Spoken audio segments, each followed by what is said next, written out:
cuestión. La palabra nos da esa pista, porque en Getsemaní Jesús dice, fíjense pues, si ustedes ponen el contexto histórico, habían salido de una cena, estaban tristes, habían tomado vino, Jesús estaba muy consciente de lo que estaba pasando, los apóstoles no tanto, Jesús les pide que lo acompañen en el proceso de sufrimiento que los apóstoles no entienden mucho, no saben qué le está pasando. Entonces Jesús se va a orar, Jesús está consciente, está en la realidad, está permaneciendo en el Padre. Jesús permanece, pero es él solito y él está pidiendo apoyo. Entonces cuando regresa, mira que están dormidos. No pudieron acompañarme ni siquiera por una hora. Entonces, pero si ustedes se van un poquito para atrás en la cena, todos están dispuestos, Pedro, a seguirlo hasta el final, Tomás, todos están dispuestos a dar la vida por él. Entonces Jesús ahí les dice algo que es lo que nosotros debemos entender. Dice, el espíritu está pronto, pero la carne es débil. ¿Qué quiere decir eso? Quiere decir que nosotros en nuestro ánimo, en nuestra intención, en nuestra espontaneidad, podemos ser muy disponibles. Pero luego nuestro cuerpo se cansa, nuestro amor es limitado, nuestra fe es limitada, todo es limitado. Todo es limitado, nuestra mirada, nuestra escucha, nuestra fe, nuestra esperanza, nuestra confianza, todo es limitado y todo se cansa, todo se cansa. Entonces por eso es que él habla de permanecer, porque sin esa permanencia nuestras capacidades humanas se vienen para abajo. Eso se ve en ejemplos muy, muy sencillos. Yo puedo con mucho gusto a la vecina darle pues lo que ustedes quieran. Mira, necesito almuerzo. No dejé hoy para mi comida, ¿me puedes ayudar? Con mucho gusto, con mucho gusto. Y mira lo que tengo aquí, frijolitos y huevos de esto y lo que tengo, te lo doy con mucho gusto. Perfecto. Mañana otra vez. Hagan cuenta usted, ni siquiera lleguemos a 15 días. ¿Cuántos días aguantamos haciendo eso? Ay, 3 o 4. Y esa ya me agarró de qué. Entonces ya hay una reacción. Y mucho. Ya hay una reacción. No, cree que es feria. ¿Ves? Entonces ya el cuerpo es limitado. Y eso es lo que debemos entender. Eso es lo que debemos entender. Por eso la importancia de la permanencia, eso es vital. Eso no es solamente una bonita parábola o una bonita enseñanza o el Padre Hugo del arbolito de Navidad, sino que está hablando realmente de cómo permanecer en su amor. ¿Cómo puede ser eso? Quiere decir que yo puedo ahorita confundirme como lo que dije en lo de las hermanitas y todo eso, pero si yo me quedo enredada en eso todo el día, me quedo mal. Pero yo debo de dar el giro a la permanencia con el bueno, pues. Ya sabemos que todos somos limitados, yo soy limitada, mi limitación es tanta como la de Pablo, que queriendo hacer el bien hago el mal, pobre de mí, pero doy el paso. Pero yo espero de ese Cristo crucificado, porque ahí está el amor de verdad, ahí está el amor incondicional, ahí está el verdadero sentido. Entonces tengo que pasar mi foco de un punto a otro. Ese es el combate espiritual del que hablan siempre. Yo tengo que pasar de ese foco al otro, a cada rato, porque esa no es una historia que solo pasó en ese ratito y ya fue el día de hoy, no. Apenas estamos a las 9:30 de la mañana, entonces van a haber muchos acontecimientos más donde tengo que quedar parqueada. Tengo que dar el giro inmediatamente. Tengo permiso a parquearme un segundo, un minuto si ustedes quieren. Ya una hora ya es demasiado. Ya entonces me estoy pudriendo, ya le estoy dando vuelta, ya me aparté del amor totalmente, ya mi imaginación elaboró otra tesis, otro desarrollo, ya hizo otra drama, lo que ustedes quieran. Ya me perdí. ¿Sí me comprenden? Sí.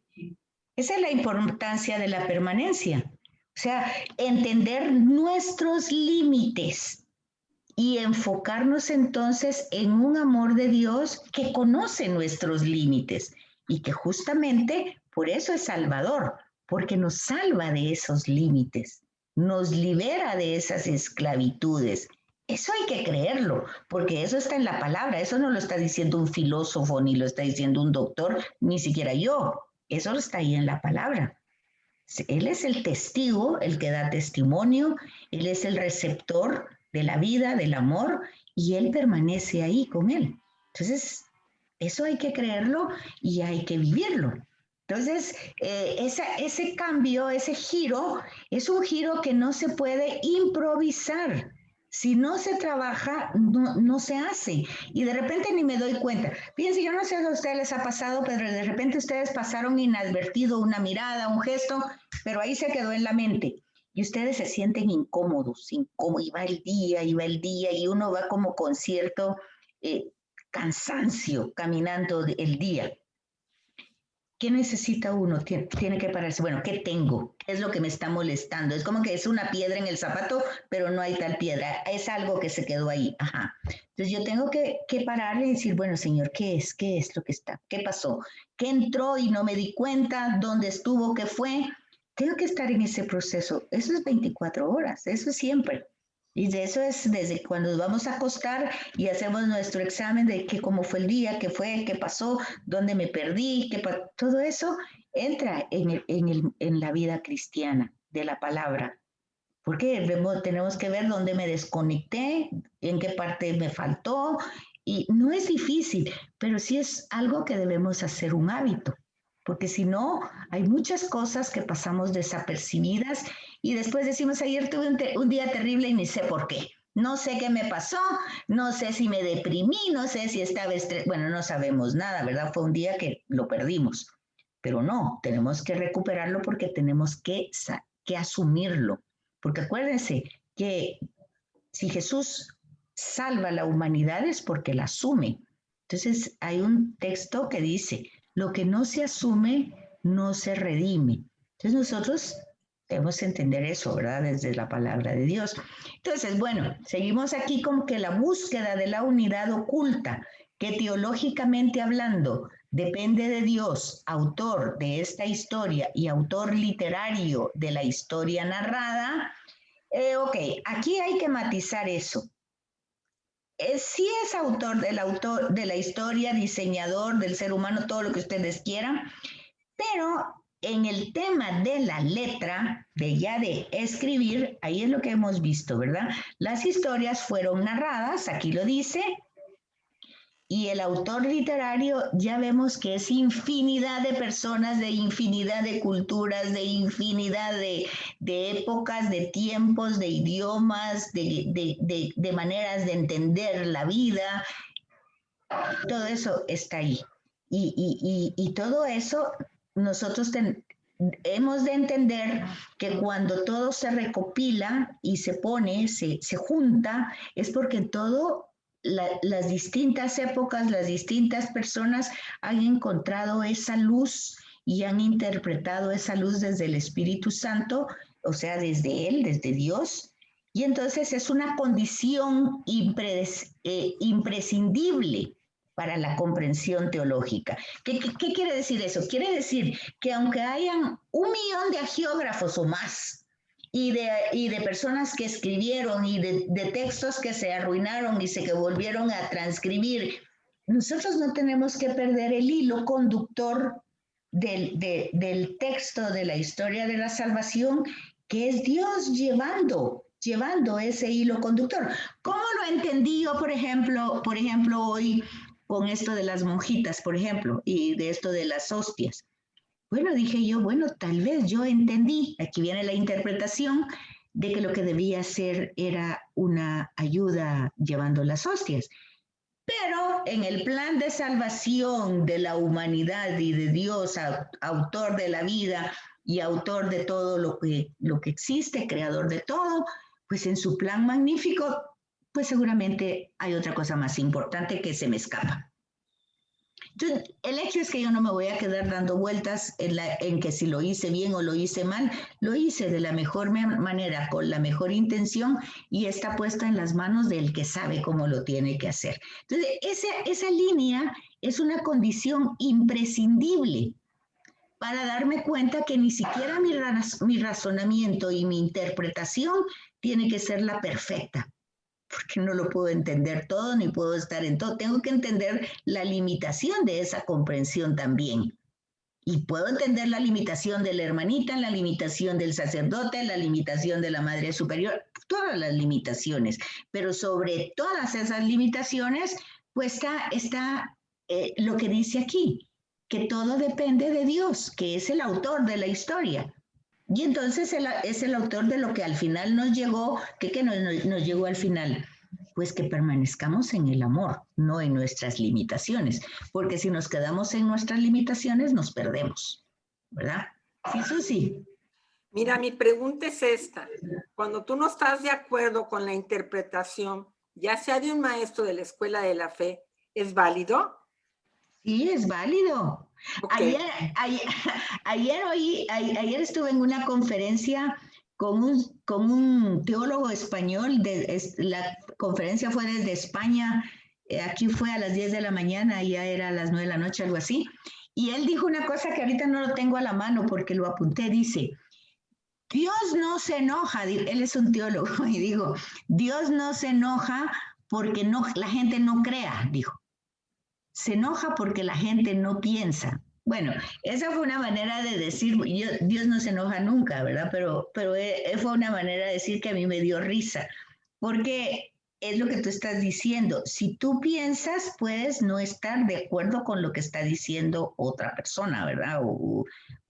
Porque al final lo que me dijo la hermana esta de la Loyola, pues también su interpretación tampoco es palabra de Dios, está interpretando desde su contexto, desde su experiencia y lo está haciendo de la mejor manera.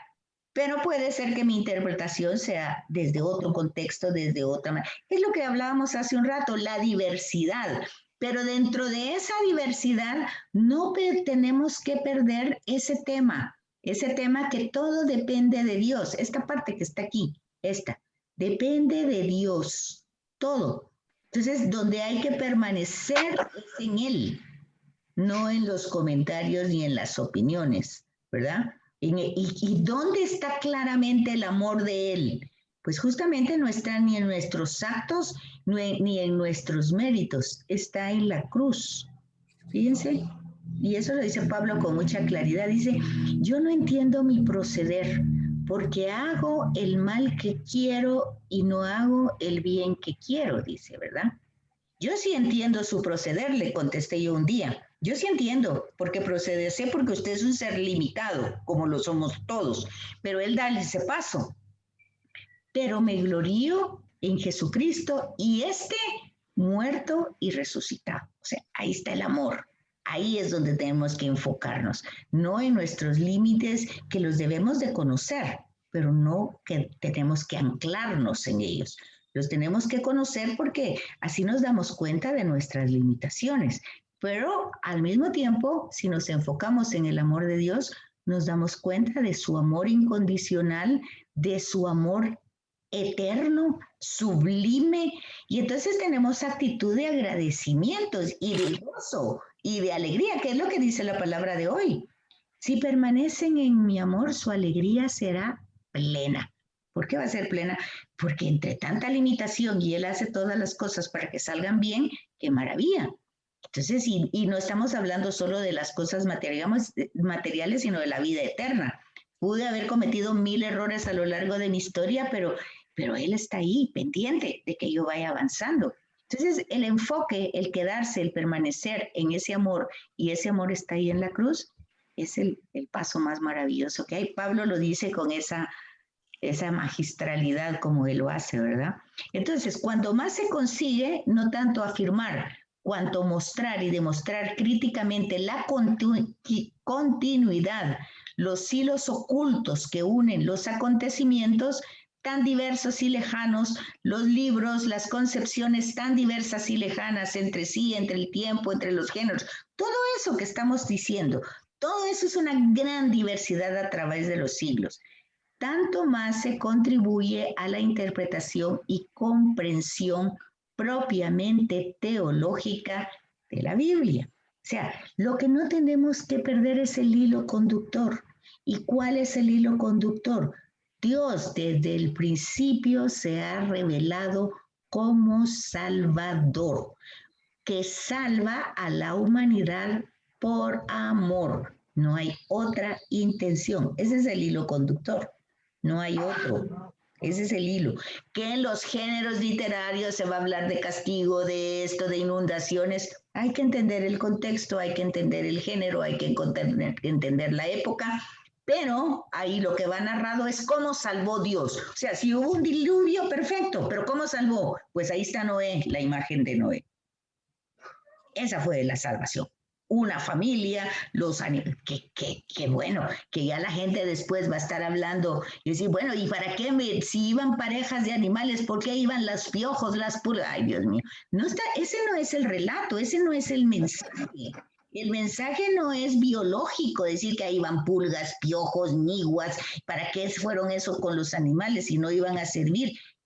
En la diversidad biológica son muy útiles, aunque para nosotros sean no muy buenos, molestos, pero para la diversidad biológica son sumamente útiles.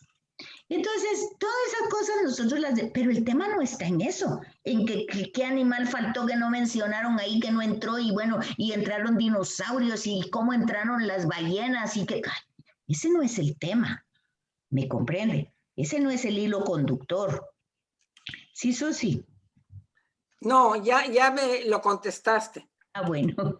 Entonces, aquí entienden. Entonces, hay toda una diversidad de géneros literarios, de situaciones históricas, de personas, de libros. Incluso, a ver, ni siquiera una persona escribió un libro. Hay recopilación de toda esa tradición lejanísima.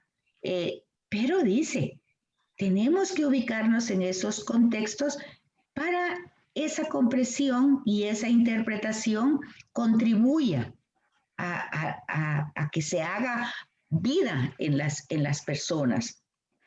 Y por tanto, dice, una verdadera y auténtica teología bíblica. Es necesario todas estas herramientas. El cómo depende obviamente de la genialidad de los exegetas y de los teólogos que tienen por cometido interpretar la Biblia para la iglesia de hoy. Pero también hay que darnos cuenta que en estas interpretaciones también entran las personas, sus egos, sus intelectualidades. Hay un señor que dice que su vida yo creo que no es sacerdote, Antonio, no me acuerdo ahorita el apellido, pero él dice que su vida la ha dedicado al estudio histórico de Jesús. ¿Rollo Marín? No, fíjate que se llama Antonio algo, no, ahorita no tengo el nombre, pero es un Antonio, les voy a decir la próxima vez. El hecho es que yo como doy ese curso, algunas veces lo he escuchado porque tiene conferencias, les digo que no lo aguanto 10 minutos. O sea, lo empiezo a oír, oigo algunas cositas y digo, no, esto no me sirve. No va. Entonces, aunque él dice que lo ha dedicado toda su vida, pues ya no entro más a escucharlo porque no estoy de acuerdo con algunas cosas que él dice, ¿verdad? Entonces tampoco me voy a poner a discutir con él porque él está en España y yo aquí, pero igual no me convence. O sea que sí puede uno estar en esa situación, ¿verdad? Entonces, la teología bíblica, una teología de la Biblia debe estar abierta a los nuevos métodos de interpretación. Eso le ha costado mucho a la Iglesia Católica, apenas, eso es algo nuevo realmente, nunca estuvo abierta hasta a partir casi de Vaticano II. Pero cualquier método debe tener en cuenta las herramientas fundamentales que ya ofrece un exégesis, sin pasar de lado los elementos válidos que ya aportaron una crítica histórica y literaria. Fíjense que esto de la crítica histórica y literaria empezó en el siglo XVIII y casi que lo empezó un protestante, Bullmann. Él empezó todo ese proceso histórico literario. En la Iglesia Católica no se abrió eso, sino casi hasta finales del siglo XIX, con un proceso lento de algunos teólogos que fueron como aceptando. pero realmente abre así las puertas hasta Vaticano II. Sí, Susi, Que yo te volví a levantar la mano. pues ahí la tienes levantadita. Entonces nunca la bajé. Disculpa, me parece que soy la única preguntona. No, pero está bien, no hay pena. Bueno, entonces yo no sé, están ahí de tiempo, ¿verdad? Y aquí entramos ya a otra parte que es la historia. ¿Puedes repetir la lámina anterior un segundo, por favor? La que tiene la 71. Esa. Ahí está. Gracias. Ok. Entonces, ya vemos que necesariamente tenemos que ir, pues, utilizando eso, no como decía Susi, pues ya que a la hora de la hora, bueno, ¿y qué método fue esto? ¿Y cuál es el contexto? No es de esa manera, es como integrando las épocas. Por ejemplo, ahorita que en la primera lectura se pone la lectura de Hechos de los Apóstoles, es muy interesante darse cuenta, no como una narración histórica, porque realmente hay muchos elementos que tal vez no son tan históricos, pero sí hay un elemento histórico válido. ¿Cómo es que se están formando las comunidades? ¿Qué problemas tienen las comunidades? ¿Cuál es el dilema que van desarrollando en esa época? O sea, el contexto histórico no se refiere tanto a que nos están contando una historia así toda consecuente y que entró Ananías y Zafira y porque vendieron el terreno y ahí quedaron muertos los dos. O sea, eso tal vez no es tan histórico en el sentido de que nosotros nos pueda construir, pero sí podemos ver una problemática de la gente, ¿verdad? Que quiere dar, pero ay, no quiere dar tanto, no quiere dar todo, tiene, todavía hoy existe eso. O sea que entonces dentro de la historia vamos viendo que nuestra humanidad no ha cambiado tantísimo, tantísimo, ¿verdad? Por eso cuando la gente dice, ay, que... Ya nos están llamando. Ok, hay que regresar a las comunidades primitivas, es un error, ¿verdad? Porque hay que conocer, y justamente estas lecturas de Hechos de los Apóstoles nos dan un ideal, pero también nos va entretejiendo la verdadera problemática que vivían esas comunidades. Bueno, que tengan entonces un bonito fin de semana, un feliz Día de la Madre a todas ustedes. Igualmente. Gracias, Betsy. Igual. Gracias. Gracias. Muy amable. Gracias. Dios, Betsaida. Yo te quiero hacer una pregunta, mi queridísima Betsaida. Ahí celebran mucho ese día. Sí, te puedo hacer una pregunta. Sí, Susi, dime. Mira, leí en el accidente en México que estaba un sacerdote en el súper y oyó que retumbaba el piso. Entonces pagó y al salir a la calle vio que había mucho movimiento, caminó y se encontró con el tren que estaba en el suelo y la cantidad de polvo que se expandía. Entonces hay algo que me encantó y me sorprendió. Dice que en ese momento se hincó y dio la absolución general a todos los que habían muerto en el accidente y los que iban a morir porque quedaron como 70 gravemente enfermos. Entonces yo no sabía que tenía el sacerdote esa potestad y que me encantan, que conozcan hasta dónde llega el alcance de ser otros Cristos, de poder dar absolución a quien acaba de morir. Susi, pero sabes tú que eso también lo tienes tú. En un momento que tú ves un accidente, tú puedes hacer exactamente eso. ¿Por qué? Porque en tu bautismo tú eres sacerdote, profeta y rey. Entonces, tú ves en un accidente no solo es que te persines, sino que tú en ese momento tú puedes dar la absolución. Eso se sabe cuando uno estudia derecho canónico, uno estudia, por ejemplo, un accidente de avión. Suponete, tú vas en un avión y el avión empieza a tener problemas. Y entonces la vecina dice, ay, yo no me pude confesar. Ok, yo la confieso ahorita. Y le doy, y es absolutamente válido. Claro, ¡qué maravilla! Claro que es en momentos sumamente Claro. importantes, ¿verdad? Entonces, tú puedes dar unción de enfermos, absolución. Bueno, lo que no vas a poder es ordenar a un obispo o un sacerdote porque No. en ese momento, en crisis, nadie quiere ordenarse. Pero tú tienes esas funciones y esas funciones las puedes utilizar en momentos que la otra persona necesite. Qué maravilla, yo no lo sabía. Me has abierto un panorama, no solamente de la potestad de los sacerdotes, sino yo por ser bautizada y ser sacerdote, profeta y rey. Gracias, Betsaida. A la orden. Bueno, Feliz día entonces y feliz Día de la Madre. igualmente, que la pases muy... Yo voy a estar sola, pero bueno, por lo menos me uniré en la noche a rezar el rosario con mis hermanas. Porque más ¿Por qué vas a estar sola? Porque mis hijos están todos de viaje para esa fecha.